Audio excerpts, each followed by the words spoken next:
Past the Treasury Gardens buildings and sort of through them, I think it's the Department of Education and a couple of other buildings, and then marched back here to the park to Treasury Gardens, because apparently this year the actual protest itself wasn't allowed to take place out the front of Parliament House because, well, I don't know, people didn't like it. So yeah, so now it's just in the park here, but it's a really good number. It's better than any Freedom March has gotten for a long time, which is good to see. Yeah, so it's a march against abortion. There's going to be a bunch of speakers now, I'm guessing, and abortion is another one of those things that is, you know, it remains popular due to ignorance, due to people's ignorance of the complexity and beauty of human life from the moment of conception, but also the brutality of late-term abortions and what actually goes on in a late-term abortion. In our state, in Victoria, we have some of the most inhumane laws allowing any kind of abortion really for any reason up until not just the day before birth, but I believe after birth as well. Post, they've got some sickening term for it, post-term abortion or something, which is just basically murdering a child after it's been born. So you get pregnant, you spend, 7 to 9 months umming and ahhing, unsure, uncommitted, convinced by society that it's your choice whether to keep the child or not. And then later on you just decide you don't want the responsibility and you ditch it. That's what happens. And it's selfish and evil and disgusting. And yeah, of course I'm not talking about any kind of obscure hypothetical situations to do with, certain words which I can't even say on this stream. I've potentially already said too much, we'll see. But yeah, it's not about women doing what they want with their bodies. There's a second body inside them, and that's what's at stake here, not just one person making a life choice. A human life is not a lifestyle choice.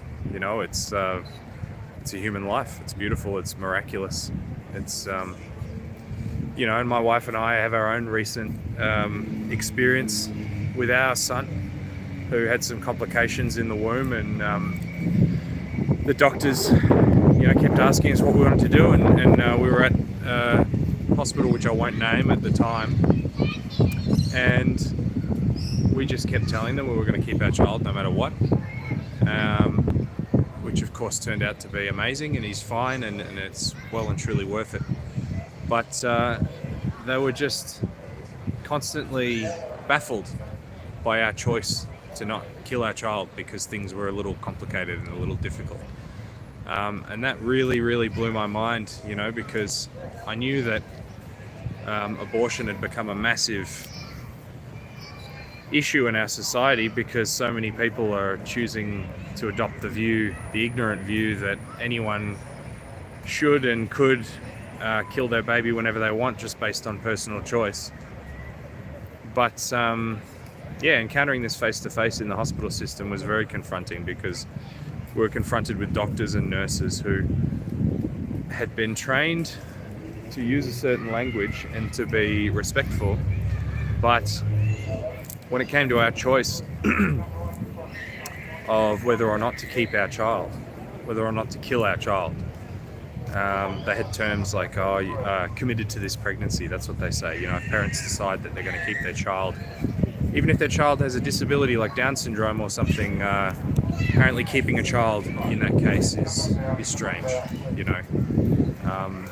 I think the choice of killing a child for that reason is just pure evil and selfishness.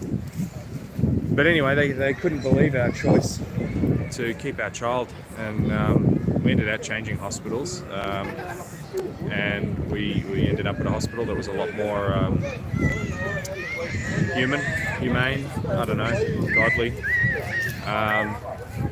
And yeah, our son is born now, and he's beautiful, and he's got, he's gotten better and better, and yeah, so blessed to make that choice. We're blessed to be empowered to make that choice by having truth and having the knowledge that human life is sacred. So, God bless you guys. Let's hear what's going on.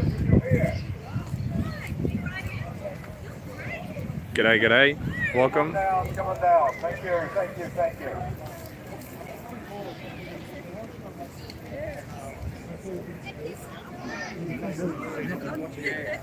That's it. Try to push right up and you'll be able to hear the speakers. Move in, please. Come on down.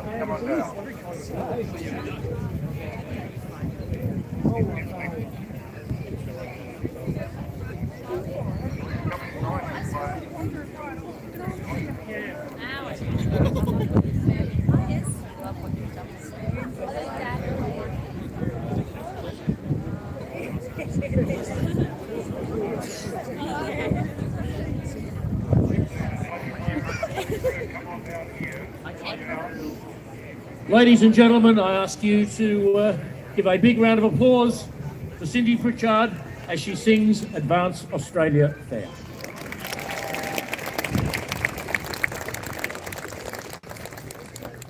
Australians, oh, let us rejoice, for we are one and free, with golden soil and wealth for toil. Our home is girt by sea. Our land abounds in nature's gifts, our beauty rich and rare. In history's page, let every stage advance Australia fair. In joyful strains, then let us sing Advance Australia Fair.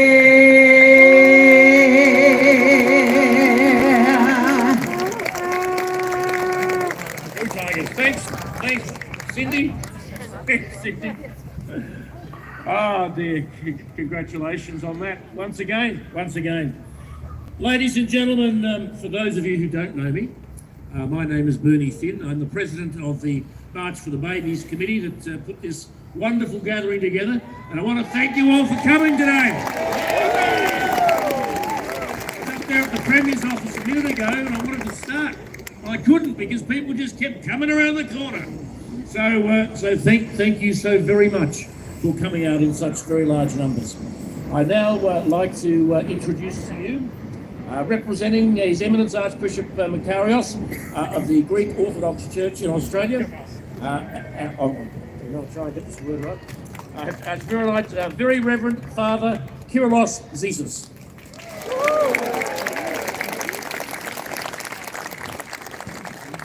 In the name of the Father, and the Son, and the Holy Spirit.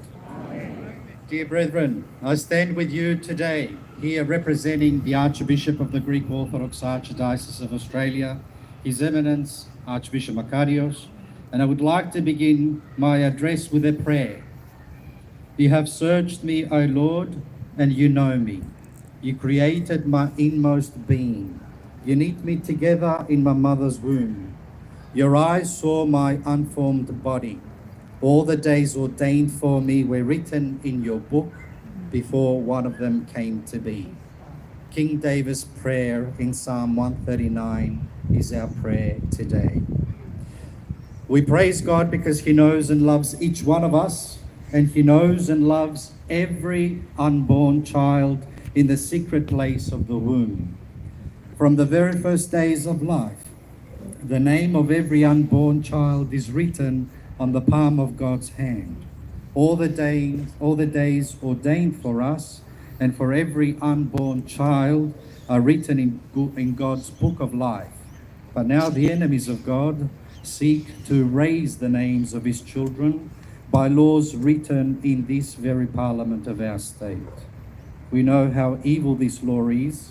It strips away all humanity from the child in the womb, literally torn limb from limb in late-term abortion without pain relief. The act of abortion, dear brothers and sisters in the Lord, at any stage of human development destroys the life of a human person. The Orthodox Church teaches that the human person is endowed with a soul from the very moment of conception. Moreover, it is considered that each person acquires a spiritual dimension, bearing the image of Christ, and as such, he or she possesses the attribute of sacredness. It is this attribute that characterizes the human person from the womb to life beyond death. The killing of the unborn child disrupts the spiritual development of the image of God into the likeness of God. We disrupt the calling given to each and every one of us. And nobody, no mother, no father, no doctor, no lawmaker has the right to destroy life. The right to life, the right not to be killed, is the cornerstone of all civil society.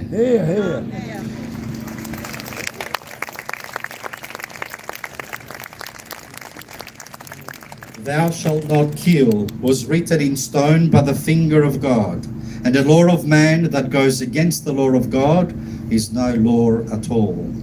If a government does not protect the weak, we have no choice. We the people must be the voice for the voiceless. We the people must be the defenders for the defenseless. We the people must stand for life. Australians are a caring people. We provide the most generous support in the world for those who are sick or disabled, for the poor and for refugees fleeing violence. Surely it is within the gift of our rich and caring society to support a woman who's distressed by unplanned pregnancy, whose baby is suffering a disability, whose partner is rejecting her and coercing her into abortion. She and her baby need protection against violence, and they need loving help through a difficult and often lonely time. May God bring light to the mind and conscience of the lawmakers of Victoria and to all of us, that we may defend the most defenseless members of our human family and not allow the barbaric law of abortion to set man against. That was sensational. Please give our thanks to the Archbishop for his comments and his support. We appreciate it enormously. Thank you so much indeed once again.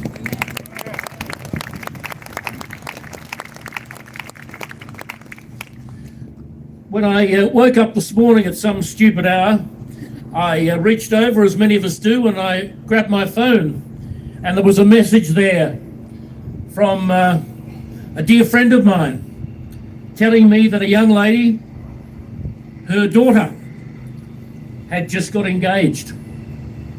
Now that, you might think, would not really excite all that many. But on this occasion I was very excited, because that young lady, she came very close to being a victim of abortion. The young lady worked, or the young lady's mother worked for me at that time, and has told me since that if she had not worked for me at that time, that baby, that young lady now, would be dead.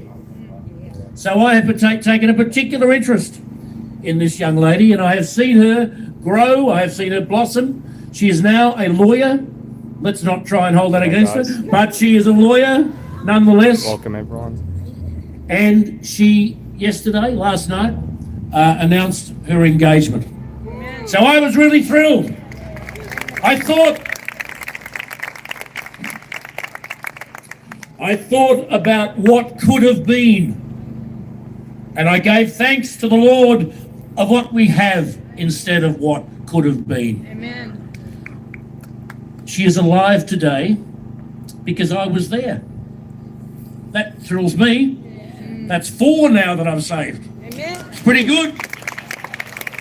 That I know of anyway,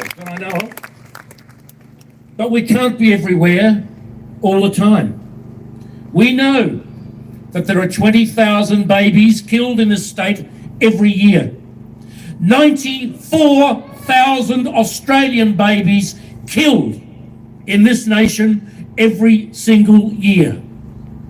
200,000 babies killed around the world every single day. That's like blowing up 2 grand final crowds.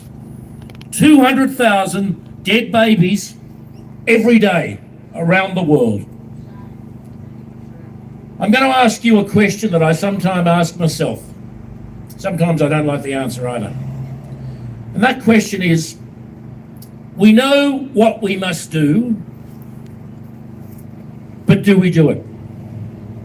How serious are we about standing up for those babies? Do we really see this as a serious issue, or is it just another issue? Is it, it's like the cost of living, or it's like transport or education or something else? Do we see the lives of these children as important as they actually are? And are we prepared to take the next step in order to protect them? As I say, sometimes I don't like the answer that I give to myself. I'd ask you to think about that as well. My personal view is that anybody who is not involved in politics in some way is not fair dinkum about saving the babies. And that is a reality. Because where we were a minute ago, the Premier's office, the Premier of Victoria's office, that is where the decisions are made. And the reason that we have the abortion laws in this state is because we have a Premier. We had a Premier and a Deputy Premier and now a new Premier who supports killing babies. That's the only reason. And the only reason they are there is because people voted for them. And that's something I find we can't tolerate. I don't know about you, but I don't think we can tolerate that. Can we seriously vote for anyone who supports killing babies? Can we? No. Can we? No. Of course we can't. It's quite ludicrous to even suggest that we would.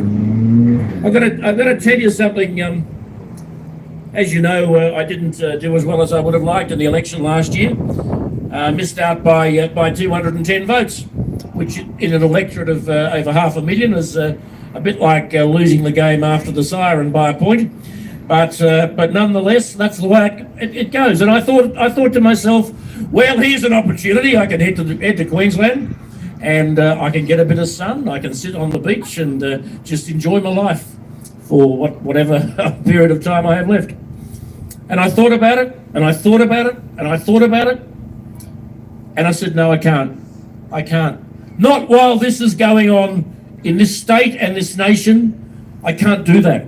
I can't do that. So I rang a good friend of mine, Lyle Shelton, who some of you will know, the National Director of Family First. Here.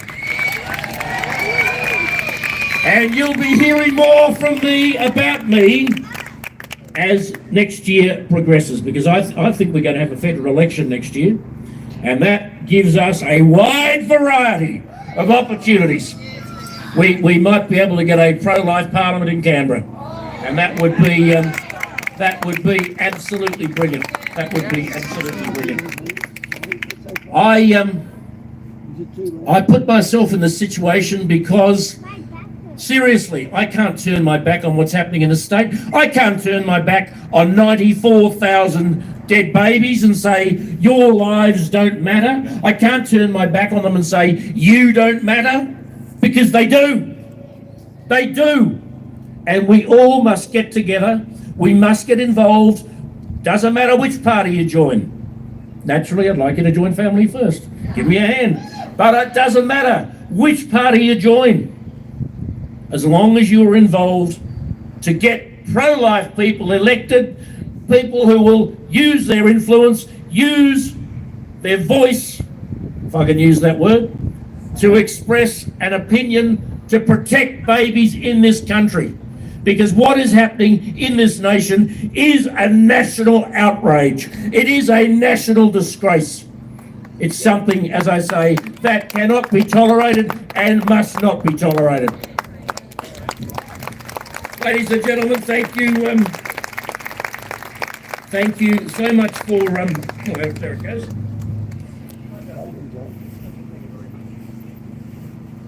Nothing like a bit of Melbourne wind to blow your paper around. Ladies and gentlemen, thank you so much all for coming today. I would like to see, can I say next year, I would like to see twice as many.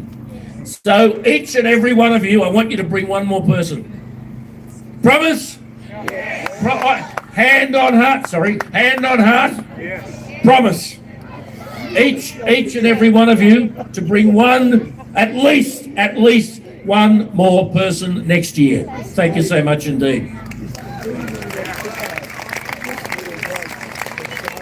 Ladies and gentlemen, this march commemorates the 15th anniversary of the passing of the law that removed all legal protection for babies in Victoria. It was a very dark night.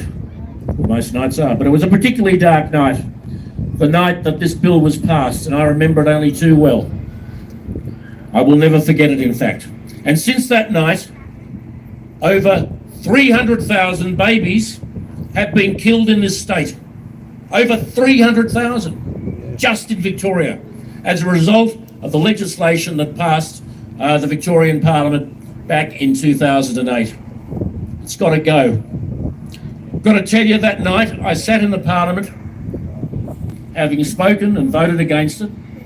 I said these, and let me tell you, exactly, sir, I couldn't agree more. G'day, Cass. G'day, The guys. fact of the matter is that we are marching. Once again this year we have marched and we are gathering for three reasons. One, because we want to remember always the babies that have died, killed by abortionists over the past 12 months. We want them to be remembered in our hearts, always. We want to reach out to their mums, many of whom are suffering. Many are in pain, dreadful, dreadful pain. I'm not talking about physical pain, but dreadful pain. And thirdly, we reach out to the community and we send a message to the Premier, to the Parliament, to the media, to anybody who will listen and those who won't. We are not going away until we get a law in Victoria which protects all babies, all human beings. That is to us not negotiable. It is not negotiable.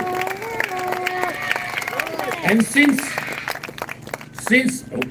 coming along nicely, I've got to say, since that day 15 years ago, there has been an organisation that has been very actively involved in the organisation of this march, and that is the Australian Christian Lobby. And I want to thank them for their support. And Jasmine Ewan's over there, the Victorian director, who's on the committee, as have her two predecessors been on the committee of March for the Babies. And today we have got somebody who I heard in Sydney, speak in Sydney about, 5 or 6 weeks ago, and I was extremely impressed. I thought she's good. She's really good. Ladies and gentlemen, she is the recently appointed CEO of the Australian Christian Lobby. Her name is Michelle Pearce, and I'd like to introduce you to her now. Thank you.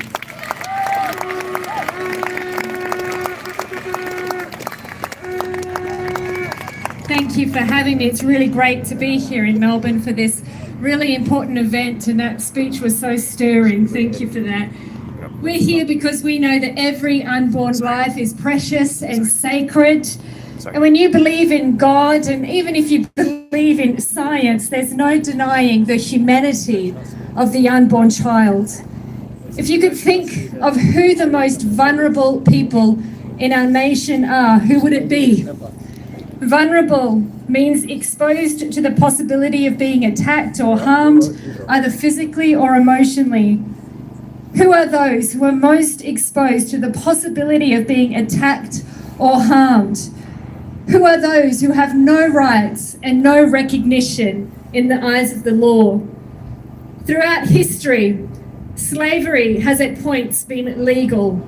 The slaves weren't recognised as human beings or deserving of any rights, and legal protections weren't there. They were exploited, they were attacked, and they were harmed. But it wasn't until campaigners advocated, took up their plight, pressured lawmakers, that eventually we saw the law changed and slavery became illegal. And eventually all people were given equal rights under the law in the Western world. All people except the unborn. We've come so far, but we have such a far way to go.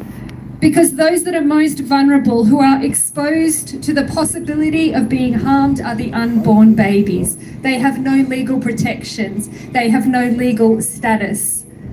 So the value of the unborn baby is only determined by the mother. It's in her own conscience to weigh up the benefit of this baby. And many women are able, unfortunately, to justify within themselves that the unborn baby will be a burden. And the law then allows her to terminate that life. There's nothing stopping her from doing it. You know, I'm a mum, I have 3 kids, and I make rules for my kids. I set boundaries because I'm responsible. If I was an irresponsible mum, I wouldn't have any rules. But we all know that if I don't have any rules for my kids, that they would do things that harm themselves and would harm others. My kids would end up making decisions that are harmful. And I know we don't want the government to legislate for everything, but we do want the government to legislate against those things that will result in great harm. Now, I remember a time when we were allowed to hold our mobile phones while driving. Well, that didn't last long because of the harm that it caused. If we continue to allow people to hold their phone while they're driving simply because it's their right, it would continue to cause great harm. There would be more accidents. You see, the law sets a standard for the good order of society, and this includes the protection of the vulnerable. And we and many others continue to advocate to the government regarding the emotional harm that abortion causes to the mother. They are vulnerable because the law that makes abortion so readily available and provides no other options to them. We and many others continue to advocate to the government and for the sake of the unborn, making the case that the unborn baby feels pain. The unborn baby is human. Unfortunately, the only chance that the unborn babies and their mothers have is within the consciences of members of parliament. And there isn't enough pro-life MPs in Victoria for this to have any impact. I remember in Western Australia back in 2008, I was the WA State Director of the Australian Christian Lobby. And although we didn't have enough pro-life MPs to pass pro-life bills, we had enough to amend bad bills. We had enough to hold the line. We had enough even that might not have been pro-life, but were at least sympathetic to the cause. But this isn't the case now in Western Australia, because they were able to push through the most lax abortion laws in the world. How were they able to do that? Because of the minute amount of pro-life MPs in the House. And oh, how they put up a fight. But at the end of the day, there wasn't enough votes for even the most humane amendments, such as caring for babies who survive abortions and banning sex-selective abortions. None of the amendments passed. The reality is that if we're going to see at the very least late-term abortion wound back, this is only going to happen through pro-life MPs, or at least those who, combined with the pro-life MPs, are sympathetic to the cause. So how do we get more pro-life MPs into Parliament if this is going to be the answer?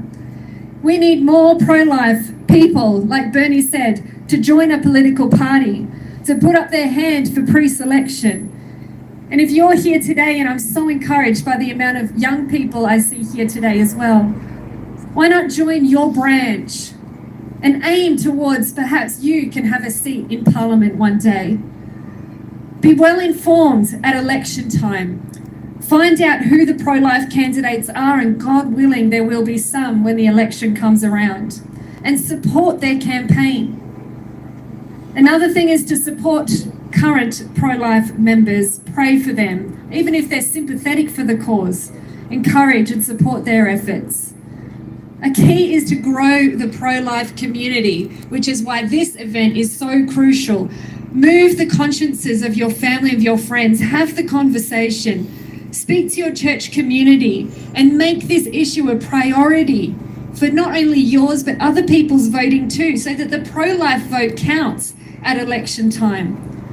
And of course, I saw that pray. too, GSLY. Pray that God would raise up people That was awesome. willing to stand up on behalf of the unborn within the parliament where their vote counts. It is possible, and we can be encouraged by movements that we're seeing already in America that are seeing the law wound back, but the fight continues there. But we mustn't be ignorant. If we think that the laws can't get any worse in Victoria, they can. And I bet you the other side are looking at all of the ways that abortion is restricted, even though it's very limited here, and are working out how they can make it even more accessible. And let it not take us by surprise when more liberal, more lax laws are passed. But we've got to be smart. We've got to hold the line where we can. But let's look at this. We have to look at it with a longer term vision. Let's inspire and encourage others, or even let it be you who one day thinks, well, maybe I'll stand in Parliament. Maybe I'll be the voice for the unborn in the corridors of power. And I found this out when looking into the history of Victoria, that this was actually the first state that opened the door to abortion.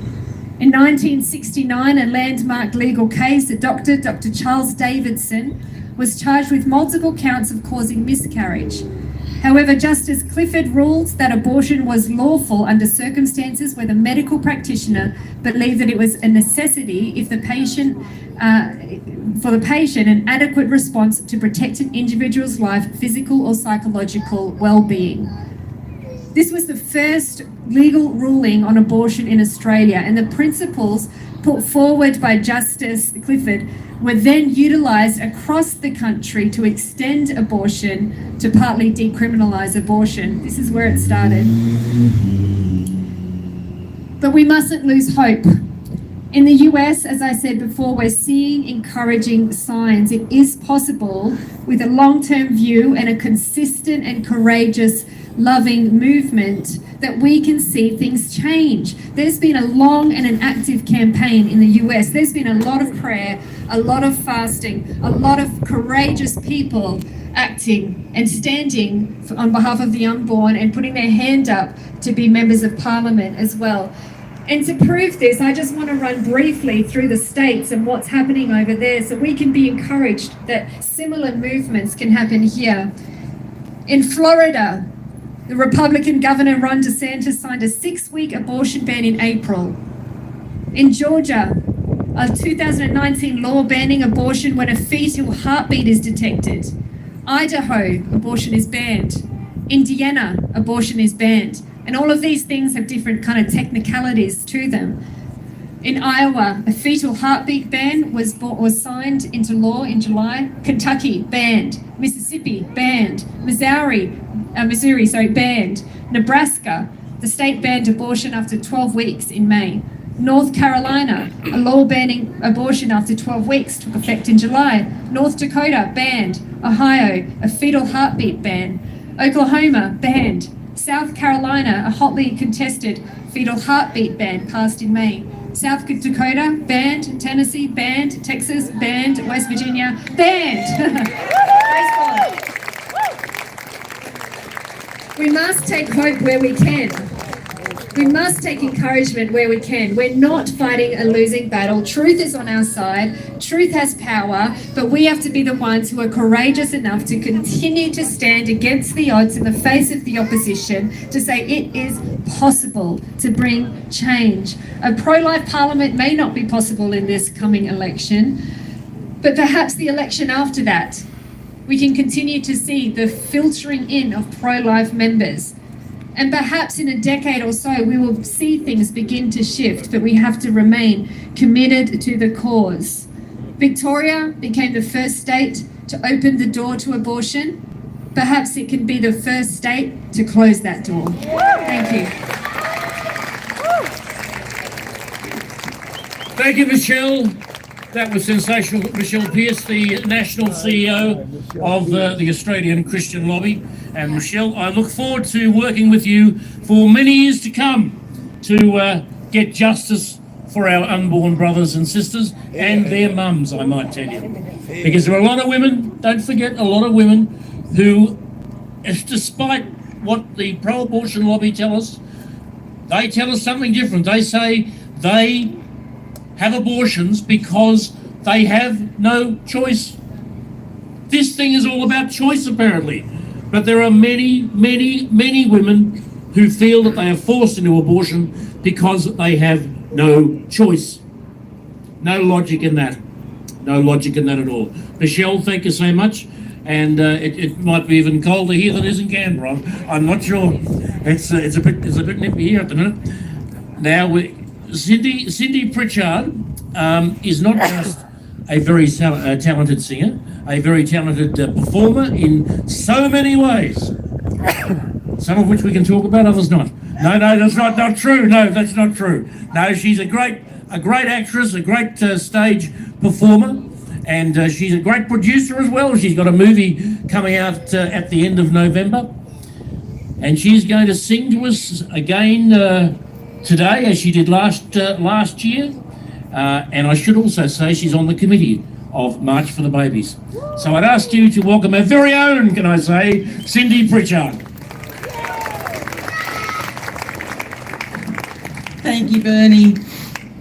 This is a song called Unplanned. The music. I'm looking at a masterpiece. I'm staring at a work of art. I'm listening to a symphony with every beat of your tiny heart. You used to be a choice to make, but now I think you've chosen me. 'Cause I see 10 fingers, 10 toes, 2 eyes, and I know this is meant to be. Oh, I don't believe in accidents. Miracles, they don't just happen by chance. As long as my God holds the world in his hands, I know that there's no such thing as unplanned.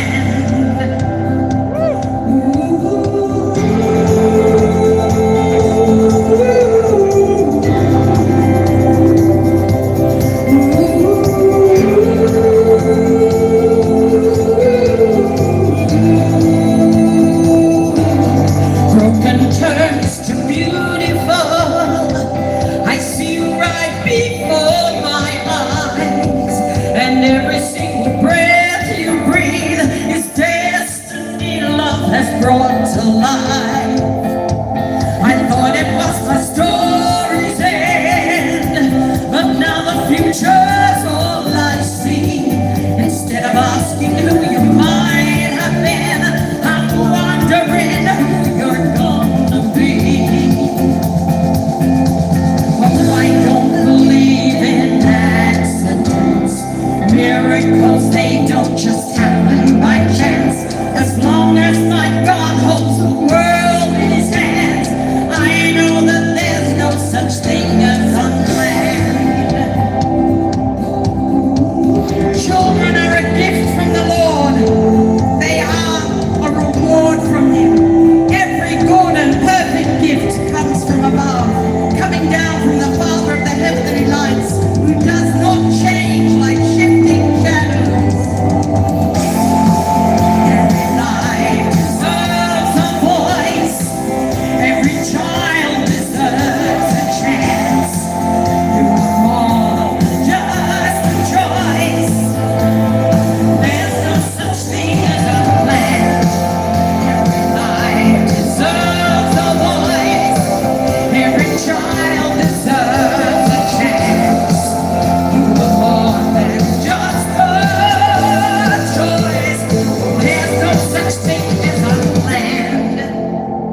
life deserves a lifetime.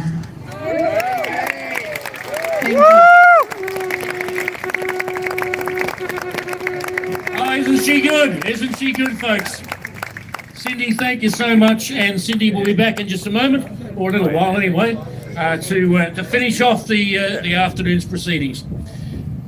Folks, I see Denise Cameron over there. Now, Denise has been a pro-lifer since I was about 3, I think.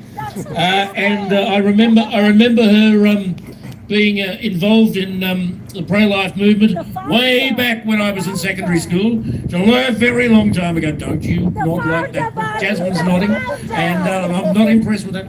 But a long time ago, and when we had our last committee meeting, we said, now who are we going to get to speak? Who will we get to speak?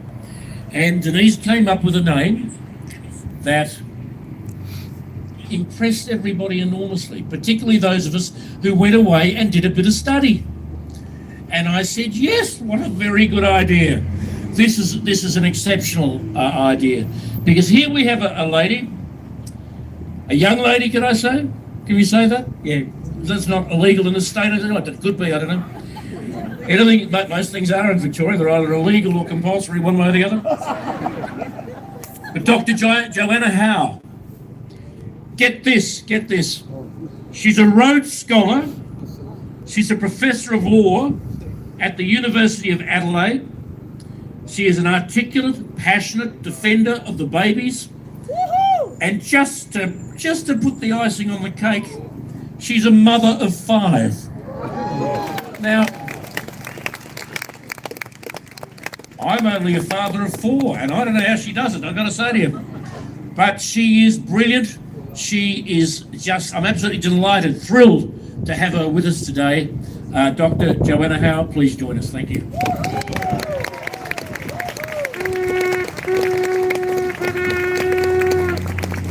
It is so good to be here, Melbourne, and thank you so much, Bernie, and the organising committee for having me. I am a little cold, but that's something I love about Melbourne. My husband and I, we met here many years ago. This is the city where we fell in love, so Melbourne has a deep place in my heart. I am a little bit nervous, so will you bear with me as I do this? Okay, so should I start? All right. Yes, good. Okay. When Australia was formed as a nation in 1901, we did so on the founding values of equality and fairness. The idea of a fair go is intrinsic to the Australian character, to who we are. The idea that we weren't going to reproduce the class-based hierarchy and division of other nations. And by the time we formed as a federation, we had the highest living standards in the world and the most equal distribution of wealth. We pioneered a fair wage, an 8-hour day, and equal pay for men and women. And yet I stand here today, and the country that I live in, Australia, the country that I love, bears none of the hallmarks of equality and fairness that we were founded upon. Hey, thanks, brother. In fact, Australia has the most extreme abortion laws God bless in you, man. the world. Up there with China and North Korea, we allow abortion through all 40 weeks of pregnancy, right up until birth and on demand for any reason.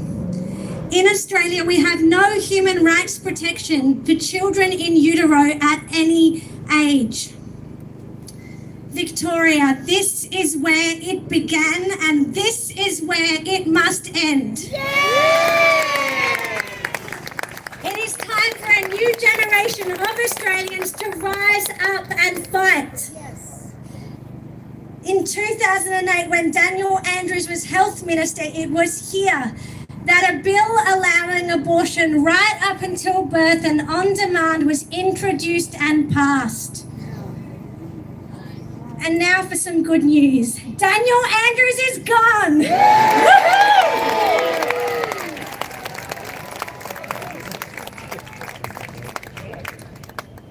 But for the bad news, the legacy of this law. since 2008, we know that 4,186 gestationally viable babies, these are babies who could have survived if born alive, have had their lives ended through late-term abortion. And close to 50% of these children, nearly half, were perfectly healthy with physically healthy mums. And the oldest in utero child to have died in Victoria was in 2011. It was a little child that was 37 weeks gestation, and she was killed in utero and born dead. She was perfectly healthy. Her mum was physically healthy. Why didn't they induce that 37-week-old child alive and allow her to be adopted out?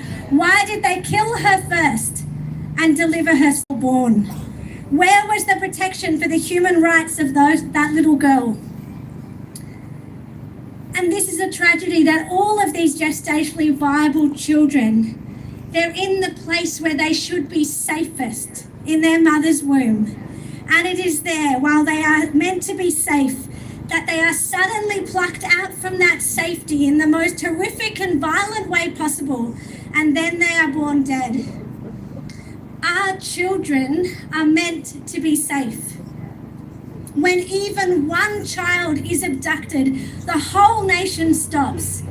Remember little Cleo Smith, who we all collectively held in our hearts when she was taken in the middle of the night by a stranger from a campsite in WA, plucked out from that tent. And we waited, held our breaths for 19 days until she was rescued and returned home safely to her mother. And yet, in Australia, we know every year there are 88,000 children who, in the place where they are meant to be safest, are taken by a stranger while they are peacefully residing, sleeping, eating, listening to their mother's voice. They are taken from that place where they are safe by a stranger and killed in the most violent way possible. There is nothing more disturbing than to think of a little baby asleep and taken by a stranger in the night, and yet that is legal in our country, wall to wall, right up till birth.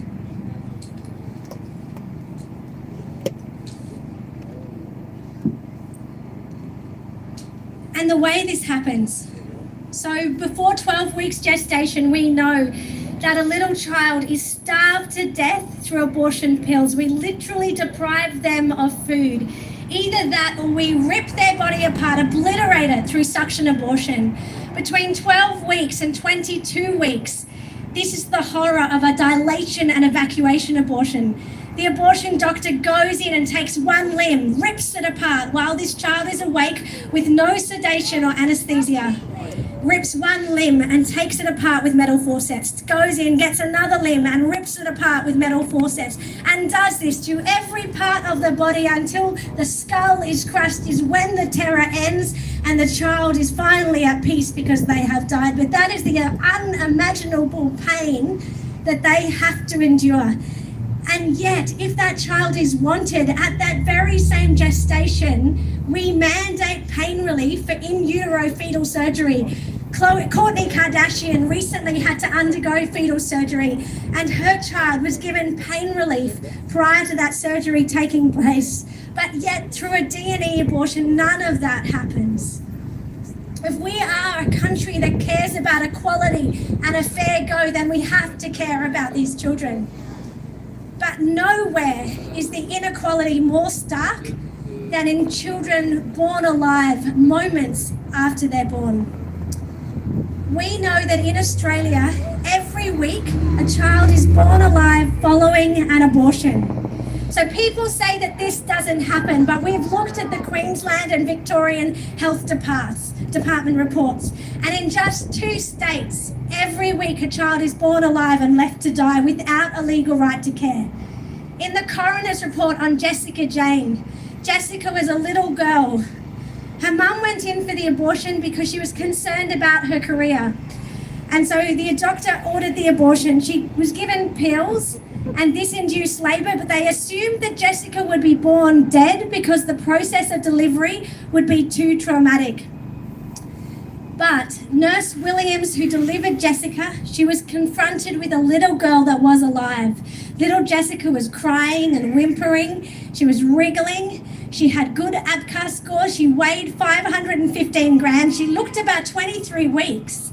And Nurse Williams called the doctor who ordered the abortion, and she said, "This little girl has been born alive. What do I do?" And the doctor said, "Sew," and hung up the phone.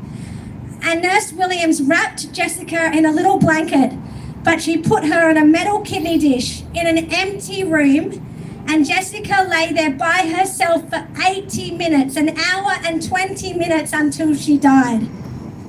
In that same year, an unnamed baby at Westmead Hospital was found, and no one knows how long this baby had been dumped there for. She was found in a medical waste bin while still alive and breathing.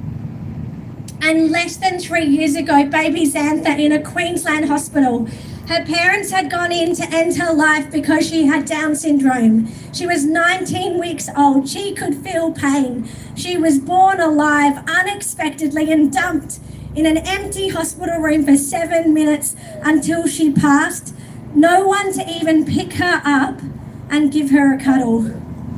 Imagine that, your final moments in pain and no one to comfort you or hold you. We have to put an end to this, and we have to speak up. And through the work of our pro-life movement and through the grit and determination, we actually have a victory that I'm so excited to announce today. In the last 24 hours, the Queensland government has changed the termination of pregnancy guidelines, so we now have an equal right to care in Queensland for all children born alive in that state.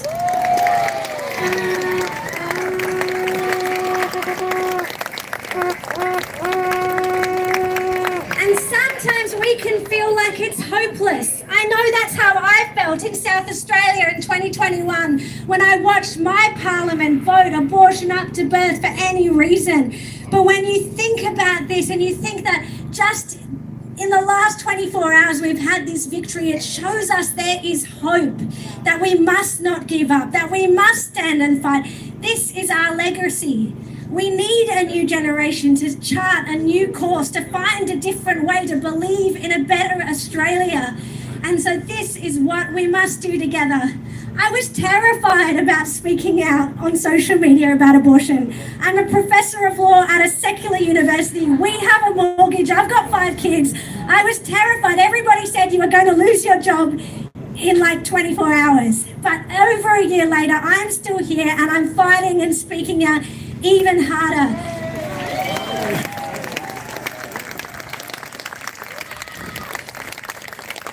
Because I believe that Australia is a great country and that together we can fight for this future. So I want to ask you, and I've asked my kids if you can start to hand out the flyers now, or you might have done that already. There are 3 actions we all can do, because I think some of us think, I'll come to the March for Babies and then that's it, that's my pro-life work done for the year. I know there are other people here who work every day for the pro-life movement, but the reality is all of us cannot stop fighting and talking and speaking up on this issue. And I've got 3 actions that I would like to talk to you about now.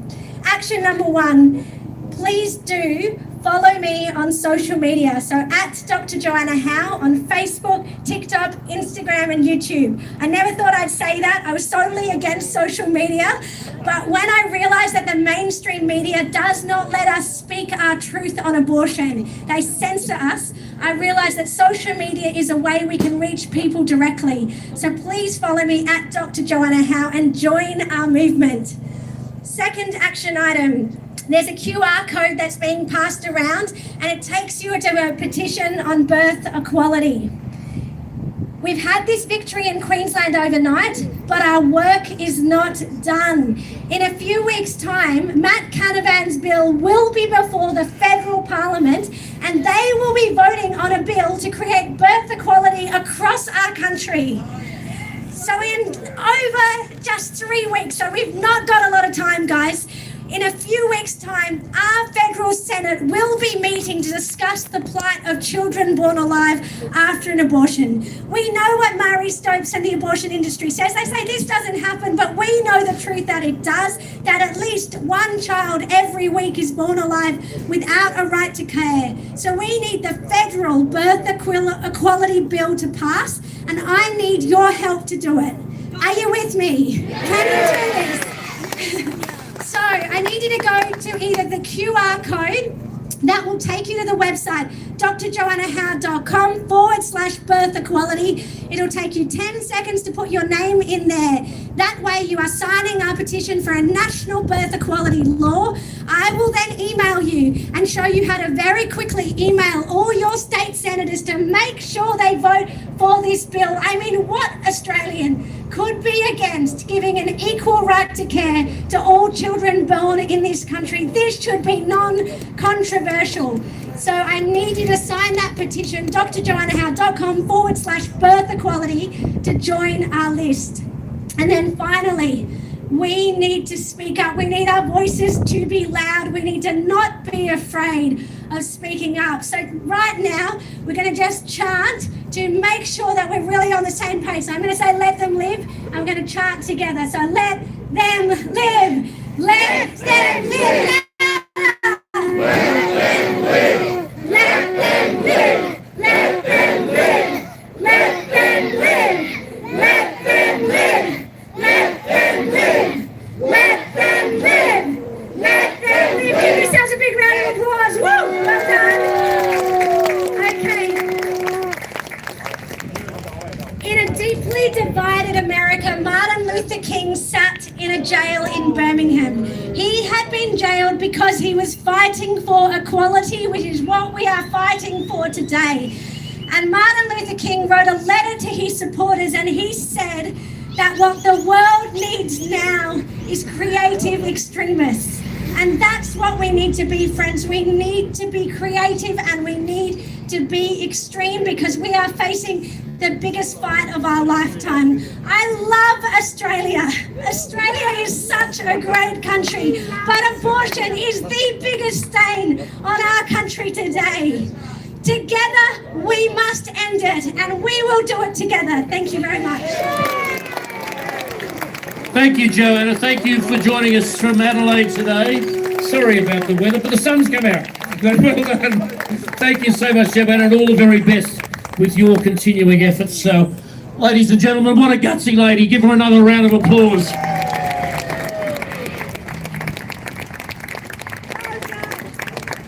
Now, one thing I'm going to do, I have to do, otherwise they're going to be a lot of trouble. I'm going to be in a lot of trouble. And that is, there are a number of people in the crowd who have bags, and they wish to be full of money, please, because this is our only fundraiser for the year, the only time that we can actually raise some money. So please feel very generous in supporting us to make sure that we have another march next year, so that that march is bigger, it's better, and that we have people from around Australia coming together for this very, very important movement. So please, you'll notice that Come on, there guys, are join people Bobby in around the wearing t-shirts and vests who will have bags. Please feel free to give as much as you can, possibly more than you can afford. That'd be a wonderful thing too. But feel free to give us as much as you can, and that would be enormously appreciated. Now, I want to thank particularly today the peacemakers who have been with us, last year and again this year, and they have just done a magnificent job. Thank you to the peacemakers. God bless you all. You have just done a brilliant job. You've kept us all safe. You've kept the peace, and if you can keep doing that, well, that'd be a marvellous thing as well. John Morrissey's the Chief Marshal over there. Give us a wave, John. Give us a wave. And he's the bag man. He is the bag man. So fill his bag with money, and there are others around as well, so please feel free to do that. I'd also like to thank the members of the Victoria Police who have been very, very, very good with us today, and have also been very good over the last couple of weeks. I've been working with them very closely. And to the members of the Victoria Police, if you're listening, God bless you, Bobby. officers, thank you so very much indeed. And give them a round of applause.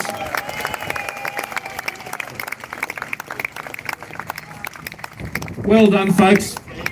Well, that brings us almost to the end of March for the Babies 2023. Oh, it seems like... but we have got a tradition in this March, and we're not going to miss out this year. Cindy's with us. She's coming back, and she is going to sing... I thought as much. I was hoping you were going to say that. She is going to lead us in singing Amazing Grace. Thanks, Bernie. I want to hear big voices. Are we ready? Amazing grace, how sweet the sound that saved a wretch like me. I once was lost, but now Just gonna walk around a bit. I'll be back. was blind, but now I see. Was grace that taught my heart to beat, and grace my fears relieved. Lots of police. How precious is that grace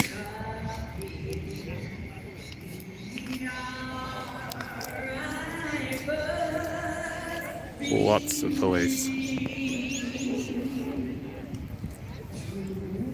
Must be a dangerous crowd.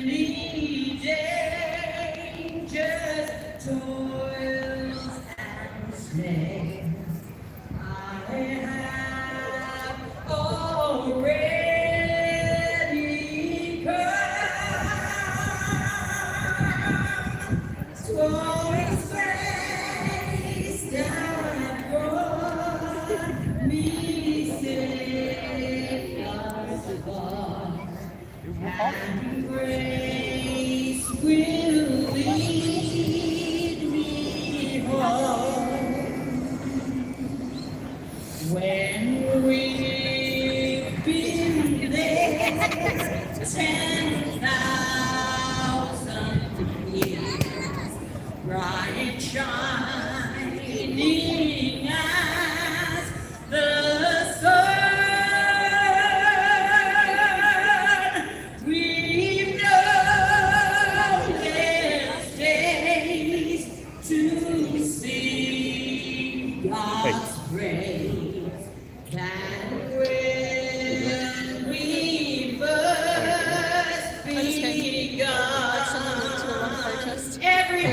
Aboriginal one, something like that. Oh, no way. Because I didn't tell you that it was here, sorry. I only found out when I was walking up and then I live streamed it. I forgot to tell you. Thanks, expired passport, bro. Much appreciated. Thank you guys for joining today. It's a good event. It's quite a mix of different denominations. There's probably every major Christian denomination is represented here, and you know, we're all getting along. This is sort of a